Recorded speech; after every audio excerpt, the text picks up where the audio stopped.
दोस्तों, मैं Ratnabhushan, friend motivator and guide to IAS aspirant, international motivational speaker, leadership trainer, CEO, coach, political strategist and policy adviser. जुनून है, आपकी सफलता का जुनून है, आपको सफल बनाने का जुनून है, आपको उस मुकाम पे पहुंचाने का जुनून है जिससे आप देश, समाज, परिवार और हर व्यक्ति के लिए काम करें। एवं बहुविद्या यगा विततो ब्राह्मणो मुखे कर्म जावंती तास तांस वर्णेवं ज्ञात्यं विमोक्षसे। ये विभिन्न प्रकार के यज्ञ वेद सम्मत हैं और ये सभी विभिन्न प्रकार के कर्मों से उत्पन्न हैं। इन्हें इस रूप में जानने पर तुम मुक्त हो जाओगे। इस श्लोक को मैंने श्रीमद् भगवत गीता से लिया था। दोस्तों, एक तथ्य आपको बताऊंगा जिसे आप जरूर पढ़ें, जाने, और बार बार मैं इसको रिपीट कर रहा हूँ पिछले काफ़ी दिनों से। ईसा मसीह के पैदा होने के 2200 साल पहले मिस्र के सम्राट अख्तोई ने अपने पुत्र को यह समझदारीपूर्ण सीख दी थी, कूटनीतिज्ञ बनो, इससे लोग तुम्हारी बात मानेंगे और तुम्हें बहुत फायदा होगा। दूसरे शब्दों में, अपने ग्राहक, अपनी पत्नी या अपने विरोधी से बहस न करें। उन्हें यह न बताएं कि वे गलत हैं, बस थोड़ी सी कूटनीति का प्रयोग करें। दूसरे व्यक्ति के विचारों के प्रति सम्मान दिखाएं, या कभी न कहें आप गलत हैं, यह कभी न कहें आप गलत हैं। Most important news of today's source, Hindu newspaper, Dainik Jagran, Navbharat times. Kashmir में रघुनाथ मंदिर का जीर्णोद्धार कार्य शुरू हुआ। कश्मीर की खोई हुई विरासत और सनातन परंपरा के सहेजने का कार्य शुरू हो रहा है। करीब 3 दशक पहले आतंकवादियों द्वारा जला दिए गए श्रीनगर के ऐतिहासिक रघुनाथ मंदिर के जीर्णोद्धार का कार्य आरंभ हो गया है। आतंकियों ने सिर्फ मंदिर को तोड़ा ही नहीं था, बल्कि भगवान राम और माँ सीता की प्रतिमा को खंडित कर झेलम में फेंक दिया था। मगर अब जल्द ही वहाँ भगवान राम के जयकार गुजरेंगे। अब वहाँ भगवान राम के जयकार गुजेंगे। मंदिर के जीर्णोद्धार का कार्य राज्य पर्यटन विभाग को सौंपा गया है। मंदिर के साथ साथ वहाँ झेलम के घाट का भी सौंदर्यीकरण किया जाएगा। इससे घाटी में रह रहे कश्मीरी पंडित तो खुश हैं ही, साथ ही साथ कुछ छोड़ पलायन करने वाले परिवारों की आंखों में भी उम्मीद की नई रोशनी दिखने लगी है। देश भर के पर्यटक भी इस गुमनाम विरासत के दर्शन कर सकेंगे। डोगरा शासक महाराजा रणबीर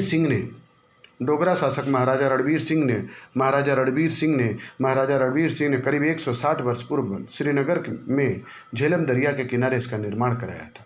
मंदिर में कई पांडुलिपियां और धर्म ग्रंथों पर आधारित लाइब्रेरी भी था। मंदिर परिसर में एक स्कूल भी था। स्कूल आज भी है, लेकिन अब मंदिर और स्कूल के बीच में दीवार खड़ी हो चुकी है। 31 साल पहले आतंकवादियों ने जला दिया था मंदिर। फिर गूंजेंगे जयकार। भगवान श्री राम और माँ सीता की प्रतिमाओं को झेलम में फेंक दिया था। प्रयास हुए पर काम सिरे नहीं चढ़ा। हालात सुधरने के दावों के बीच तत्कालीन राज्यपाल स्वर्गीय एस.के. सिन्हा और एन वोहरा ने मंदिर की मरम्मत का काम शुरू करवाना चाहा, पर कब बंद हुआ किसी को पता नहीं चला। कश्मीरी पंडित भारत रैना ने भी मंदिर की मरम्मत के लिए राज्य प्रशासन को प्रस्ताव भेजा था, जो सिरे नहीं चढ़ा। यह मंदिर जम्मू के रघुनाथ मंदिर से ज़्यादा भव्य था, पर इसे जला दिया गया। अब मरम्मत शुरू हुई है, लगता है जल्दी आरती का दिया जलेगा। चुन्नी लाल, प्रवक्ता, Kashmiri Hindu welfare society. The next most important news, startup India ranking में गुजरात फिर सर्वश्रेष्ठ, उभरते राज्यों में दिल्ली भी। स्टार्टअप इंडिया के मददगार माहौल तैयार करने में गुजरात का प्रदर्शन लगातार दूसरी बार सर्वश्रेष्ठ रहा। उद्योग एवं आंतरिक व्यापार संवर्धन विभाग की तरफ से शुक्रवार को स्टार्टअप इंडिया रैंकिंग 2019 जारी की गई। इसमें केरल और कर्नाटक को टॉप परफॉर्मर घोषित किया गया। केंद्र शासित प्रदेशों में अंडमान निकोबार का प्रदर्शन सर्वश्रेष्ठ रहा। अंडमान निकोबार का प्रदर्शन सर्वश्रेष्ठ स्टार्टअप इंडिया रैंकिंग में 22 राज्य और 3 केंद्र शासित प्रदेशों ने भाग लिया था। स्टार्टअप इंडिया की रैंकिंग तैयार करने के लिए 7 मानक तैयार किए गए थे। इनमें संस्थागत सहायता, आसान नियम, सरकारी खरीद में छूट, इंक्यूबेशन मदद, सीड फंडिंग, वेंचर फंडिंग सुविधा, स्टार्टअप को लेकर जागरूकता शामिल है। इन मानकों के आधार पर रैंकिंग तैयार करने में 60,000 से अधिक लोगों से राय ली गई। इस मौके पर वाणिज्य और उद्योग मंत्री पीयूष गोयल ने कहा कि भारत स्टार्टअप के मददगार माहौल देने वाला तीसरा सबसे बड़ा देश बन गया है। भारत में 36,000 पंजीकृत स्टार्टअप कंपनियों का काम कर रही हैं। गोयल ने कहा, इस प्रकार की रैंकिंग से उद्यमियों को अपने स्टार्टअप के विस्तार पर नए स्टार्टअप को शुरू करने में मदद मिलेगी। तो best performer Gujarat, top performer Karnataka एवं केरल, लीडर बिहार, महाराष्ट्र, उड़ीसा, राजस्थान और चंडीगढ़, एस्पायरिंग लीडर हरियाणा, झारखंड, पंजाब, तेलंगाना, झारखंड, उत्तराखंड और Nagaland. Emerging startup ecosystem Andhra Pradesh, Assam, Chhattisgarh, Delhi, Himachal Pradesh, Madhya Pradesh, Tamil Nadu, Uttar Pradesh, Mizoram और सिक्किम। जमींदोज होगा एशिया का सबसे ऊंचा कूड़े का पहाड़। मेरे घर से मात्र 3 से 4 किलोमीटर की दूरी पर है ये पहाड़। एशिया के सबसे ऊंचे कूड़े के पहाड़ को जमींदोज करने की दिशा में अब गंभीर प्रयास शुरू हो गया। इसका नतीजा भी देखने को मिला। पहली बार 70 एकड़ में फैले इसे पहाड़ की ऊंचाई एक साल में बढ़ने के बजाय घटी है। हालांकि चौड़ाई घटी है। दरअसल यहाँ साल भर पहले 6 ट्रोमल मशीन लगाई गई थी। इनसे प्रतिदिन 12,000 टन का कूड़ा का निस्तारण किया जा रहा है। शुक्रवार को सांसद गौतम गंभीर बहुत ही अच्छे व्यक्ति हैं और सदा ही, क्योंकि हमारे एरिया से वो सांसद भी हैं और सदा ही सराहनीय काम करते रहते हैं, हर समय काम करते रहते हैं। और मुझे ऐसा लगता है कि अगर आने वाले भविष्य में 5 साल 10 साल अगर टिक जाएं तो निश्चित रूप से इस एरिया का कायाकल्प कर देंगे। तो इसके बाद अब प्रतिदिन 24,000 टन कूड़ा निस्तारण का रास्ता साफ हो गया। एक साल में 12.5 मीटर ऊंचाई कम हो चुकी है। उम्मीद की जा रही है कि अगले एक साल में इतनी ऊंचाई और कम हो जाएगी। अगर नए कूड़े को छोड़ दिया जाए तो इतनी ही मशीनों से काम किया जाए तो अनुमान 16 साल में पहाड़ जमींदोज हो जाएगा। भारत चीन में 5 बिंदुओं पर सहमति। मास्को में जयशंकर वांग यी की बैठक में तय हुआ फार्मूला। पूर्वी लद्दाख स्थित वास्तविक नियंत्रण रेखा पर 4 महीने से ज़्यादा समय से चल रहे सैन्य तनाव को खत्म करने के लिए भारत और चीन के बीच 5 सूत्रीय फार्मूले पर सहमति बनी है। यह सहमति मास्को में भारतीय विदेश मंत्री एस जयशंकर और चीन के विदेश मंत्री वांग यी की बहुप्रतीक्षित बैठक के दौरान बनी। गुरुवार रात 2.5 घंटे तक चली बैठक के बाद शुक्रवार सुबह दोनों देशों में संयुक्त बयान जारी कर इसकी जानकारी दी। इसमें दोनों देश मंत्रियों ने सीमा पर अमन शांति की बहाली के लिए जल्द सैनिकों की वापसी, उकसावे की कार्रवाई नहीं करने जैसी बात दोहराई। लेकिन अगर मैं अपना मानूं तो उकसावे भारत ने तो कभी किया ही नहीं। उकसावा कौन किया? चाइना कर रहा है। उकसावा कौन कर रहा है? चाइना कर रहा है। जमीनी स्तर पर जहां तक दोनों देशों के सैनिक एक दूसरे से कुछ 100 मीटर की दूरी पर तैनात हैं, वहीं संयुक्त बयान में सीधे तौर पर संदेश देने की कोई बात नहीं है। चीन की तरफ से इस बात का कोई पक्का वादा नहीं है कि वो अपने सैनिकों को मई 2020 से पहले वाली स्थिति में लौटाने के लिए कहेगा। संयुक्त घोषणा पत्र में पहला फार्मूला यह है कि मौजूदा तनाव को भी पूर्व में दोनों देशों के शीर्ष नेताओं के बीच बनी सहमति और आपसी मतभेद को बड़े विवाद में तब्दील नहीं करने के वादे के मुताबिक सुलझाया गया। दूसरा, पूर्वी लद्दाख का तनाव दोनों देशों के परस्पर हितों के मुताबिक नहीं है। ऐसे में दोनों देशों की सेनाओं के बीच बातचीत जारी रहनी चाहिए ताकि तनाव दूर हो सके और सैनिकों की वापसी हो सके। तीसरा फार्मूला, दोनों देश सीमा विवाद सुलझाने के लिए मौजूदा समझौतों का पालन करने के लेकर हैं। दोनों देश ऐसा कोई कदम नहीं उठाएंगे जो सीमा विवाद को बिगाड़े। चौथा, सीमा विवाद का हल निकालने के लिए विशेष प्रतिनिधि स्तर की बातचीत जारी रखी गई है। सनद रहे कि यह बातचीत राष्ट्रीय सुरक्षा सलाहकार अजीत डोभाल और चीन के विदेश मंत्री वांग यी की अगुवाई में होती है। पांचवा फार्मूला यह है कि जैसे ही तनाव कुछ कम होगा, दोनों देश विश्वास बहाली के लिए कुछ और ठोस कदम उठाएंगे ताकि अमन शांति बहाल हो। भारत का इतिहास रहा है कि भारत अपने पड़ोसी से सदा प्यार किया है। किसी को नुकसान नहीं पहुंचाया। ये हमारा इतिहास है। हमने किसी को नुकसान नहीं पहुंचाया। अतीत के भूलों के भयानक नतीजे। 1962 के बाद लद्दाख की पहाड़ियों पर युद्ध के बादल एक बार फिर घुमड़ाने लगे। इसका एक कारण तो अहंकारी चीन की विस्तारवादी प्रवृत्ति और दूसरा आज़ादी के बाद के हमारे नेतृत्व की भयानक भूल है। तिब्बत को स्वायत्तशासी बफर राज्य बना रखना ब्रिटिश शासन की नीति थी और उसी दृष्टि से 1914 का त्रिपक्षीय सीमा समझौता किया था, जिसे मैकमोहन लाइन के नाम से जाना गया। लेकिन नेहरू ने चीन के प्रति नीति बदल दी।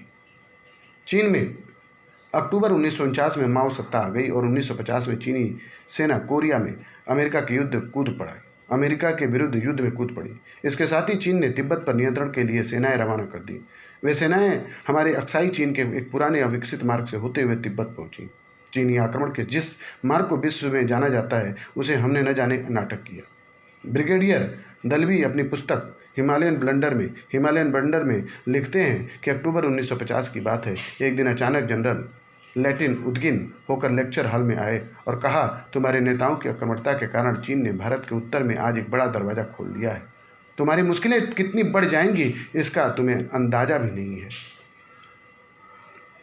यह मानना कि भारत सरकार को अक्साई चीन में बन रही सड़क की जानकारी नहीं है स्वीकार नहीं है। सीमा क्षेत्रों के हालात की इंटेलिजेंस रिपोर्ट सामान्यतः प्रधानमंत्री को प्रेषित होती है। अक्साई चीन में बन रही सड़क की फोटो रिपोर्ट नेहरू को प्रस्तुत न की गई हो यह संभव है, लेकिन नेहरू के लिए अक्साई चीन ऐसा पथरीला इलाका था जहाँ घास का तिनका तक नहीं उगता।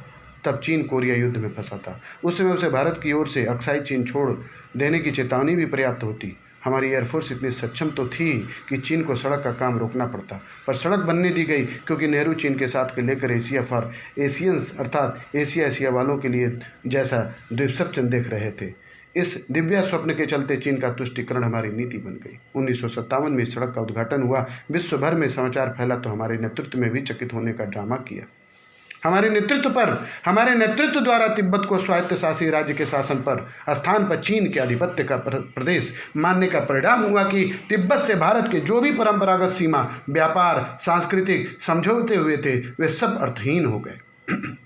यदि तिब्बत चीन का प्रदेश था तो एक प्रदेश को तो दूसरे देश से समझौते का अधिकार ही नहीं होता। वास्तव में हमारे ढुलमुलपन के कारण चीन के लिए मैकमोहन लाइन और लद्दाख की परंपरागत सीमा रेखा को अस्वीकार करना आसान हो गया। इस तरह जो भारत तिब्बत सीमा थी वह भारत चीन सीमा हो गई।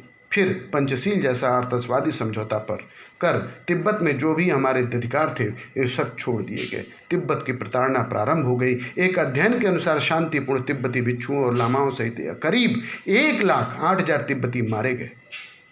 6,000 मोनेस्ट्री ध्वस्त की गई। आचार्य कृपलानी ने 1954 के पंचशील समझौते पर कहा था, यह समझौता एक प्राचीन राष्ट्र के विनाश पर हमारी सहमति के पाप से उत्पन्न हुआ है।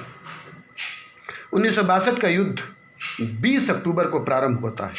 इसके पहले 3 अक्टूबर को चीन से थागला रिज खाली कराने के मुद्दे पर जनरल थापर से नेहरू कहते हैं, हमारी इस कार्रवाई पर चीन कोई प्रतिक्रिया नहीं करेगा। 12 अक्टूबर को उसका बयान यह था कि सेनाएं चीनियों से अपना इलाका खाली कराएगी। वह मानते रहे कि चीन बड़ी प्रतिक्रिया नहीं करेगा। उस समय शीत युद्ध के चलते दुनिया 2 खेमे में बंट रही थी। पाकिस्तान अमेरिका खेमे में शामिल हो गया। 1959 के बाद परिस्थितियां हमें बड़ी तेजी से 2 मोर्चों पर युद्ध की दिशा में ले जा रही थी, पर हमने सपनों में थे। ऐसे हालात के बावजूद नेहरू राष्ट्रीय सुरक्षा को हाशिए पर छोड़ विश्व शांति की मृगमरीचिका के पीछे दौड़ रहे थे। विश्व युद्ध में बर्बाद हो गए देश जापान, जर्मनी, फ्रांस प्राणपण से विकास में लगे थे और हम आदर्शवादी गुट निरपेक्ष नीति को लेकर मुग्ध थे। 1962 की पराजय के बाद हम अकेले पड़ गए। हमारी ओर से एक भी देश नहीं बोला। गुट निरपेक्षता की असलियत सामने आ गई। दलाई लामा अपनी पुस्तक Freedom in Exile Dalai Lama की एक पुस्तक है फ्रीडम इन एग्जाइल। 1962 के बाद नेहरू ने अपने समक्ष स्वयं स्वीकार किया कि हम मूर्खों की दुनिया में रह रहे थे। दरअसल समाधान की सोच का अभाव एक बड़ी समस्या थी। अहिंसक विचारधारा समस्याओं का समाधान तुष्टीकरण और विभाजन में देखती है। तिब्बत समस्या चीन की तुष्टीकरण की नीति का परिणाम थी। समाधान तो यह था कि अमेरिका, ब्रिटेन और के साथ संयुक्त रूप से तिब्बत को स्वतंत्र देश को स्वीकार कर सैन्य सहायता दी जाती। कोरियन युद्ध में व्यस्त चीन के लिए बहुत कुछ कर पाना संभव न होता। तिब्बत के लिए भी कोरिया की तरह शांति सेनाएं भेजी जा सकती थी, लेकिन इससे सबसे बड़ी बाधा हम थे। स्पष्ट सैन्य समाधान के विकल्प के बावजूद कश्मीर विवाद को अनिस्तारित रखकर हमने स्वयं 2 मोर्चे बना लिए थे। चाहे कश्मीर समस्या हो या चीन तिब्बत की समस्या, यह नेहरू की नीतिगत पक्षाघात का परिणाम है। चीन उत्तरी सीमा पर युद्ध की स्थितियां ही न बनती यदि पूर्व के ब्रिटिश शासन की तिब्बती संबंधी नीतियां और शीत युद्ध के दौर की जमीनी सत्ता शक्ति के समीकरण को संतुलित करते हुए राष्ट्रहित के लक्ष्य को प्राथमिकता दी गई होती। ऐसा न करने के घातक परिणाम हुए। पर यह 1962 नहीं है। यह 1962 नहीं है। चीन को यह समझ लेना चाहिए, यह 1962 नहीं है। अब भारत की जनता पूरी जाग चुकी है। भारत की जनता जाग चुकी है। भारत का प्रधानमंत्री वैसा प्रधानमंत्री नहीं है। गलवान के बलिदान से नया अवतार ले चुकी भारतीय सेना 29-30 अगस्त की रात लद्दाख में कई चोटियों पर कब्जा कर क्षेत्रीय वर्चस्व कायम करना चीन के लिए अकल्पनीय है। चीनी सीमा पर 50,000 सेनाएं, मिसाइल, रॉकेट, टैंक बढ़ा रहा है। चीनी प्रत्याक्रमण पर भारतीय प्रतिक्रिया चुशूल सेक्टर में स्थानीय युद्ध में बदल सकती है। आत्मनिर्भर भारत, ये मेरा प्रधानमंत्री जी की जो बातें हैं, आत्मनिर्भर भारत की तरफ बढ़िए, चीनी सामानों का बायकॉट करिए, क्योंकि हमसे ही वो खा रहे हैं और हम ही को आंख दिखा रहे हैं। अब ये नहीं चल पाएगा दोस्तों, अब ये नहीं चल पाएगा।